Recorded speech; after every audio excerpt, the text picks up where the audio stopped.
الرحمن الرحيم عما يتساءلون عن النبأ العظيم الذي هم فيه مختلفون كلا سيعلمون ثم كلا سيعلمون ألم نجعل الأرض مهادا والجبال أوتادا وخلقناكم أزواجا وجعلنا نومكم سباتا وجعلنا الليل لباسا وجعلنا النهار معاشا وبنينا فوقكم سبعا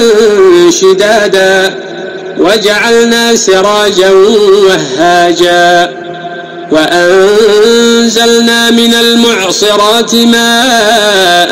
ثجاجا لنخرج به حبا ونباتا وجنات ألفافا إن يوم الفصل كان ميقاتا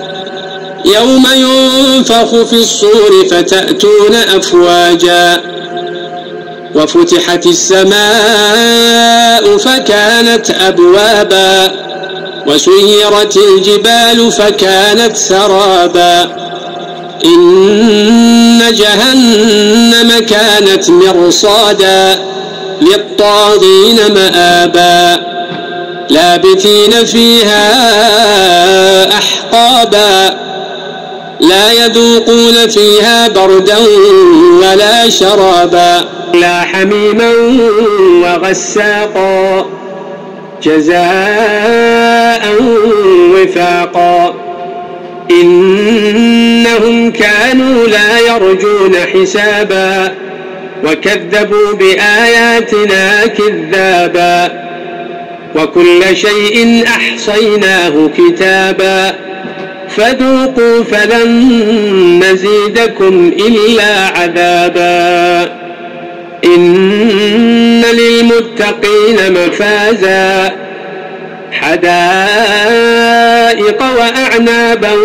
وكواعب أترابا وكأسا دهاقا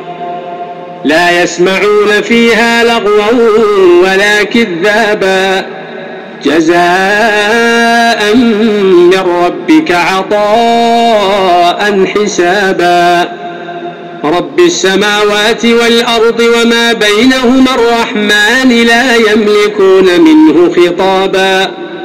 يوم يقوم الروح والملائكة صفا لا يتكلمون إلا من أذن له الرحمن وقال صوابا ذلك اليوم الحق فمن شاء اتخذ إلى ربه مآبا إنا أنذرناكم عذابا